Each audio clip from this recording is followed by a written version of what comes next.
తెలంగాణకు పెట్టుబడులు తీసుకురావడమే లక్ష్యంగా సీఎం రేవంత్ రెడ్డి అమెరికా పర్యటన కొనసాగుతోంది. న్యూయార్క్లో పారిశ్రామికవేత్తల సమావేశంలో పాల్గొన్న సీఎం రేవంత్ తెలంగాణలో పెట్టుబడులు పెట్టాల్సిందిగా పలువురు పారిశ్రామికవేత్తలను కోరారు.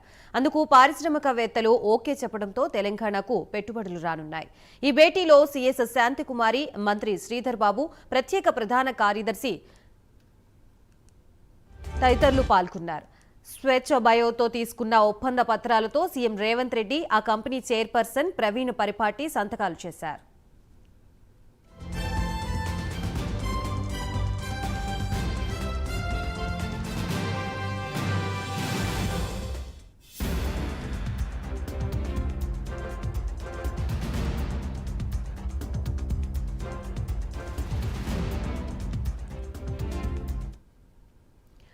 హైదరాబాద్, సికింద్రాబాద్, సైబరాబాద్ల సమాహారంగా ఉన్న తెలంగాణ రాజధానిలో దేశ భవిష్యత్తుకు చిరునామాగా నిలిచే అత్యాధునికమైన 4వ నగరాన్ని నిర్మిస్తున్నామని సీఎం రేవంత్ రెడ్డి తెలిపారు.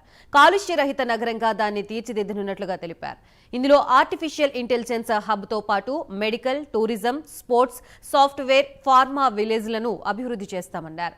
ఈ ఫ్యూచర్ సిటీ రాష్ట్ర అభివృద్ధితో పాటు పరిశ్రమలకు సిరుల పంట పండిస్తుందన్నారు. న్యూయార్క్లోని కాన్సులేట్ జనరల్ ఆఫ్ ఇండియా ఆధ్వర్యంలో వివిధ రంగాలకు చెందిన పారిశ్రామికవేత్తలతో నిర్వహించిన రౌండ్ టేబుల్ సమావేశంలో సీఎం రేవంత్ పాల్గొన్నారు. Pharma, IT, technology, EV, biotic, shipping రంగాల్లో పేరొందిన కంపెనీలకు ప్రాతినిధ్యం వహిస్తున్న చైర్పర్సన్లు, సీఈఓలు పాల్గొన్నారు. తెలంగాణలో వ్యాపారాలు, పెట్టుబడుల విస్తరణని సులభతరం చేస్తామని సీఎం ఈ సందర్భంగా ప్రకటించారు.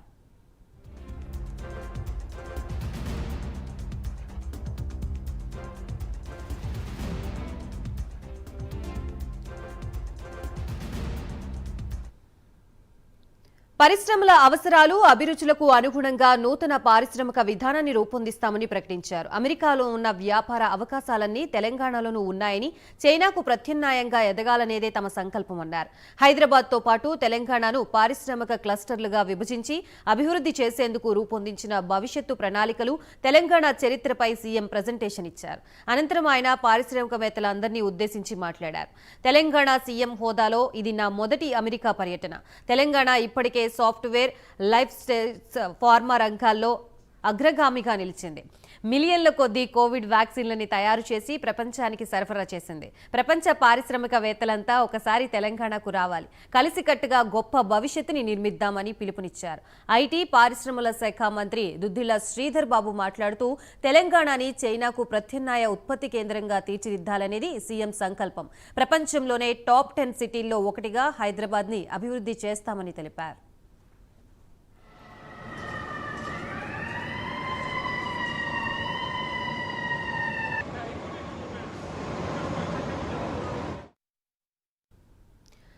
బయోఫ్యూయల్స్ తయారీ సంస్థ స్వచ్ఛ బయో తెలంగాణలో పెట్టుబడులకి సంసిద్ధత వ్యక్తం చేసింది. త్వరలోనే సెకండ్ జనరేషన్ సెల్యులోసిన్ కు బయోఫ్యూయల్ ప్లాంట్కు నెలకొల్పనుంది. మొదటి దశలో దాదాపు 1000 కోట్ల పెట్టుబడితో ఇథనాల్ ప్లాంట్లు నిర్మించనుంది. దీంతో 250 మందికి ప్రత్యక్షంగా, మరో 250 మందికి పరోక్షంగా ఉద్యోగాలు లభిస్తాయి. అమెరికా పర్యటనలో ఉన్న రేవంత్ రెడ్డి, శ్రీధర్ బాబుతో స్వచ్ఛ బయో చైర్పర్సన్ ప్రవీణ్ పరిపాటి చర్చలు జరిపారు. స్వచ్ఛ బయోతో అంతర్జాతీయ భాగస్వామిగా ఉన్న సుగ్నీత్ bio renewables company biomass cellulose నుంచి జీవ ఇంధనాలు, జీవ రసాయనాల్ని ఉత్పత్తి చేసే పేటెంట్ పొందడంతో పాటు అవసరమైన సాంకేతికతను అభివృద్ధి చేసింది.